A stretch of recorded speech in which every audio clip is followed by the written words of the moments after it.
So it's the summer with all the transfer rumours and all the movers and shakers, ins and outs. But one thing I always look forward to when it comes to the summer is the new strip. I get excited every year and then it gets released. Obviously, this year we've got the lovely bubbles, the lines and stuff from Umbro. Very sort of classic shirt. The same collar as the main body, and there's been a little bit of controversy whether people like it or not. I think we have the away strip coming out soon, which apparently is a lot nicer, and a third strip on this way. But it got me thinking about strips and West Ham. And I'm Russ on the West Ham Network, and this is 15 of the best Hammers kits of all time, as voted for by the West Ham Network community and the Twitter community as well. Number 15, the 2010-11 home shirt. Now, this shirt, we got relegated, but it was probably Macron's finest hour when it came to West Ham.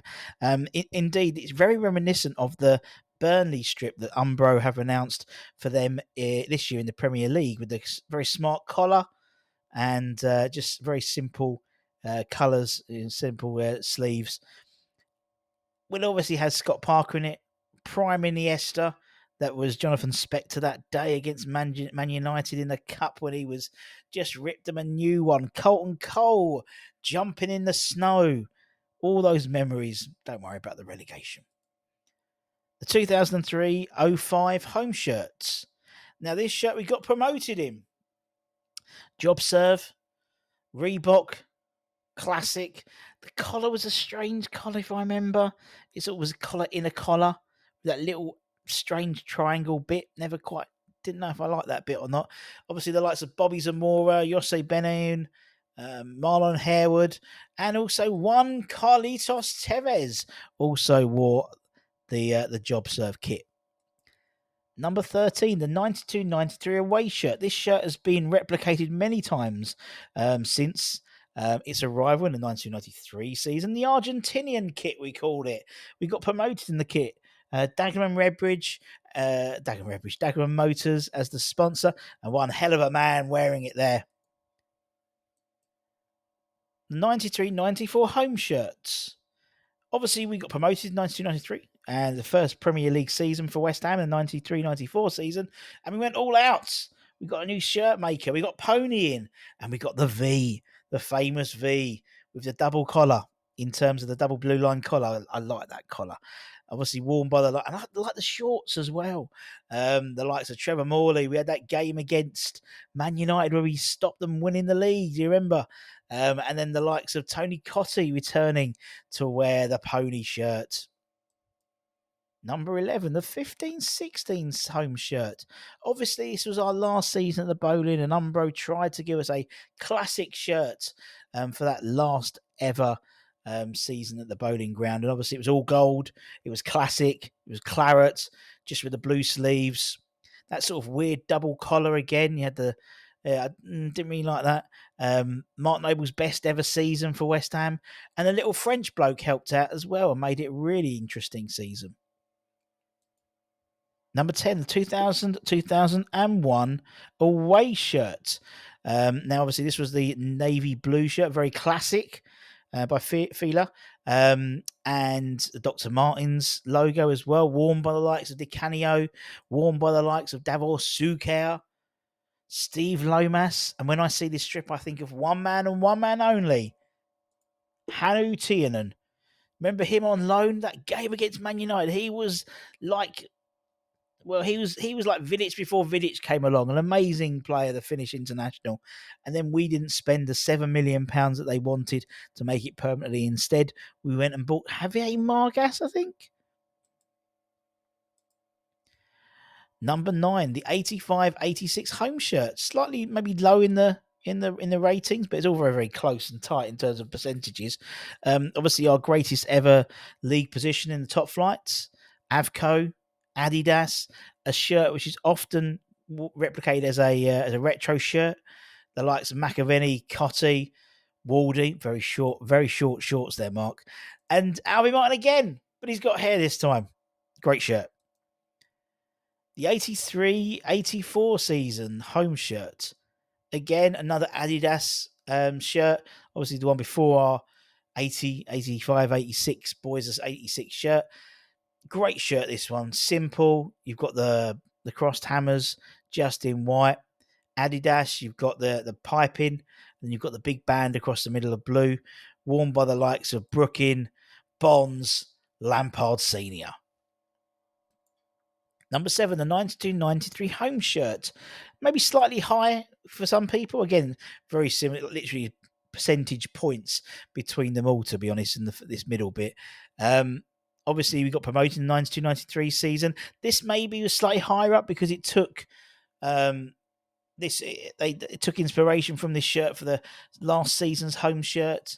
Obviously, we got promoted. We had a similar shirt in the previous season, but it was BAC, not Dagenham Motors.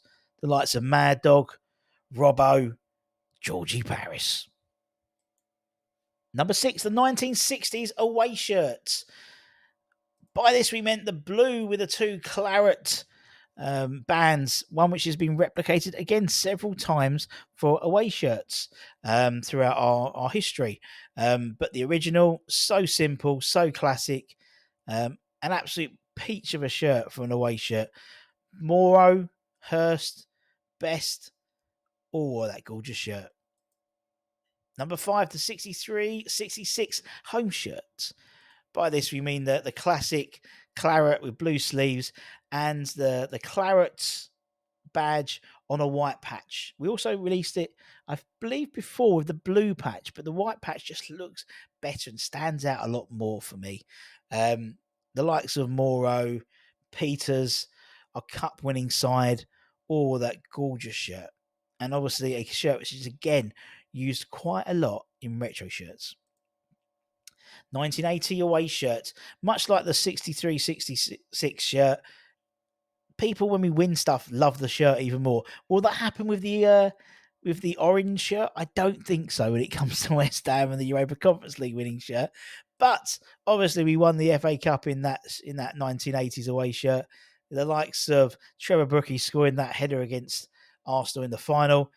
We've got the likes of Crossy. We've got Billy Bonds. We've got Frank Lampard Senior. We've got Pat Holland. Great shirt. Collar was a bit big, though, wasn't it? Collar was a bit big. Paul Allen, Jeff Pike, looking lovely there in that shirt. Number 3, the 2001-2003 home shirt.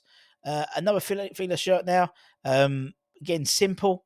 Very, very reminiscent, really, of the current shirt we've got now, apart from the collar. I like a crossover collar. Dr. Martens, synonymous with Paolo Di Canio. We've got the likes of Jermaine Defoe, Ian Pearce, Trevor Sinclair. Great shirt, great shirt. Number 2, the 1980-83 home shirt. Again, Adidas, banging shirts again.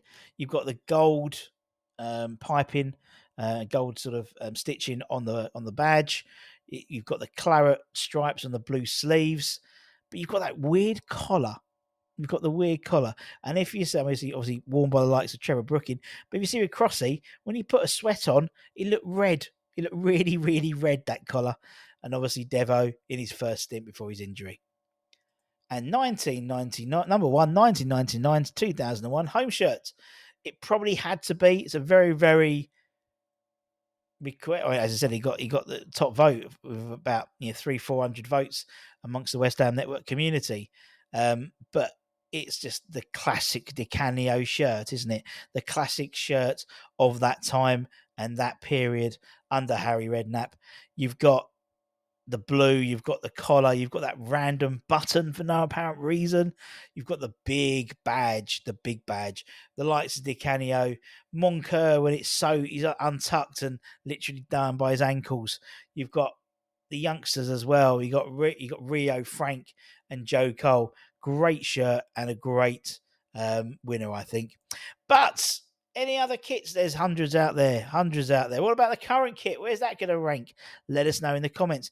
Don't forget to subscribe and all that good stuff. Hit the bell notification. And we'll see you guys very, very soon. Take care.